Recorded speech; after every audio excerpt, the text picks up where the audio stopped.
Très chers téléspectateurs de 14 TV Gabon, bonsoir. Soyez les bienvenus pour ce flash d'information du jeudi 14 août 2025 dans le magistère universel. Après l'audience générale du mercredi 13 août 2025 qui s'est déroulée dans la salle Paul VI du Vatican, le pape Léon XIV a lancé un appel aux pèlerins polonais en leur rappelant la figure de Saint Maximilien Kolbe comme exemple de sacrifice pour autrui.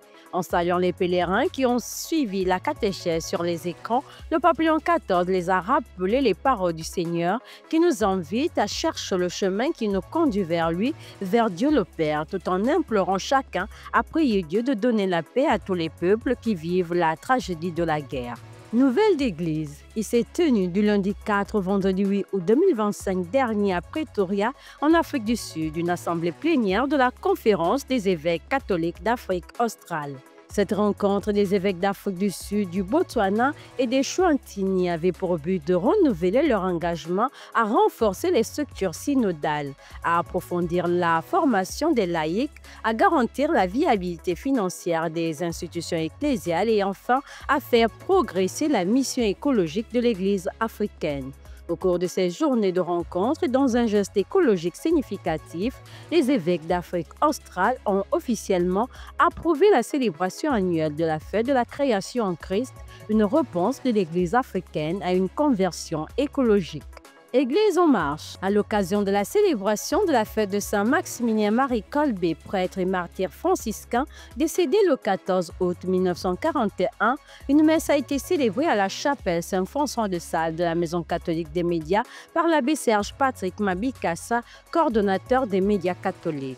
Occasion donnée pour le célébrant de prier pour les membres du groupe Les Chevaliers de Marie du Gabon et partants du monde entier et de prier pour le Gabon à quelques jours de la célébration du 65e anniversaire de l'indépendance. Il n'a pas manqué au cours de cette Eucharistie de saluer la décision prise par le gouvernement lors du Conseil des ministres du mardi 12 août d'amnistier les auteurs de la tentative du coup d'État du 7 janvier 2019. On rappelle, Saint Maximilien Marie Kolbe fut un fervent dévot de la Vierge Marie et un intrépide défenseur des valeurs de liberté des peuples et de la justice pour tous. Il est également considéré comme le saint patron des amateurs de radio, des journalistes et des prisonniers politiques. Après l'ouverture du pèlerinage diocésain 2025 au sanctuaire Marianne Notre-Dame des Trois Épis et de l'Équateur de Sindara, la journée du jeudi 14 août s'est poursuivie avec une excursion rapide de Tsomba suivie d'un enseignement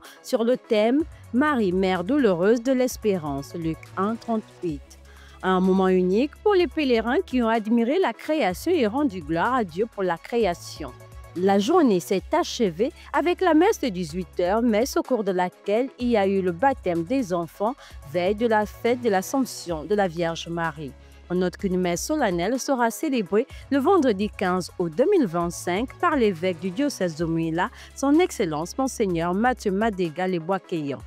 Après une année pastorale bien remplie en activités, les jeunes d'Alain Meboum, ceux de la cathédrale Saint-Charles-Loanga et ceux de la paroisse Saint-Antoine de Kolabona ont organisé un camp de jeunes afin de rendre grâce à Dieu pour le don de la vie et les bienfaits reçus au cours de cette année pastorale 2024-2025.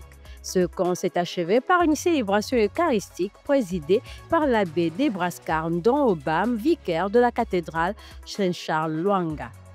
Inviter les gens à partager la foi chrétienne et à la conversion, tel est le but que visent les organisateurs de la campagne d'évangélisation qui aura lieu du mardi 19 au dimanche 24 août 2025 au lycée Monseigneur Jean-Rémy Bessieux à Libreville sous le thème « Ensemble, nous élevons ton nom Seigneur ».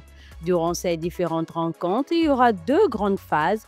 La première de 13h30 à 15h30, il y aura un séminaire de formation sur l'intercession prophétique. La seconde, de 15h30 à 20h, portera sur un temps de délivrance, de restitution, d'enseignement et enfin de louange. Avec tous les invités, tous les chrétiens sont invités à y participer afin d'élever le nom du Seigneur. Société. Le mercredi 13 août 2025, le vice-président du gouvernement Alexandre Barrot-Chambrier a reçu en audience la directrice générale de l'Organisation internationale des migrations, Sylvia Eka, Avec son hôte, ils ont échangé sur plusieurs sujets dont la lutte contre la traite des êtres humains, la gestion des frontières et l'implication de la diaspora gabonaise dans le développement national.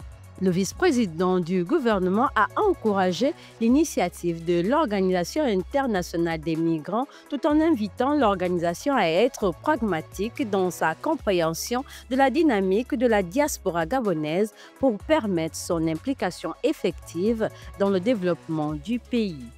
Chers téléspectateurs de 14 TV Gabon, c'est ainsi que s'achève votre flash d'information de ce jeudi 14 août 2025. Nous vous remercions de l'avoir regardé. On marche vers les 200 ans d'évangélisation de l'Église catholique au Gabon. Gardons la foi, l'espérance et la charité.